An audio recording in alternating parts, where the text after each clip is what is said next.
నెల్లూరులో 79వ స్వాతంత్ర దినోత్సవ వేడుకలకు సర్వం సిద్ధమైంది.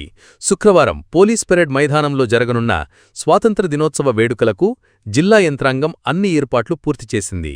అలాగే ప్రభుత్వ, అభివృద్ధి, సంక్షేమ పథకాలకు అద్దం పడుతూ శకటాలను ప్రదర్శించనున్నారు. విశిష్ట సేవలందించిన ప్రభుత్వ ఉద్యోగులు, సిబ్బందికి మంత్రి నారాయణ చేతుల మీదుగా పురస్కారాలు అందించనున్నారు. వీఐపీలు, అవార్డు గ్రహీతలు, మీడియా, విద్యార్థులు కూర్చునేందుకు ఏర్పాట్లు పూర్తిచేశారు. శుక్రవారం ఉదయం 9 గంటలకు మంత్రి నారాయణ జాతీయ పతాకాన్ని ఆవిష్కరిస్తారు.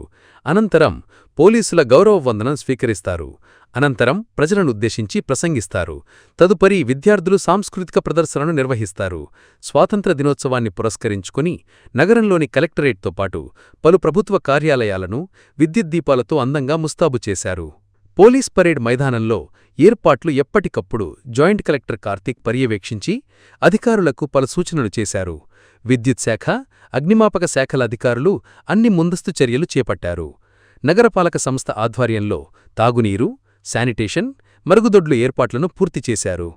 ఏ ఒక్కరికీ కూడా ఇబ్బందులు లేకుండా వేడుకలను ప్రశాంత వాతావరణంలో నిర్వహించేందుకు జిల్లా కలెక్టర్ ఆనంద్ ఆధ్వర్యంలో జిల్లా యంత్రాంగం అన్ని ఏర్పాట్లు పూర్తిచేసింది.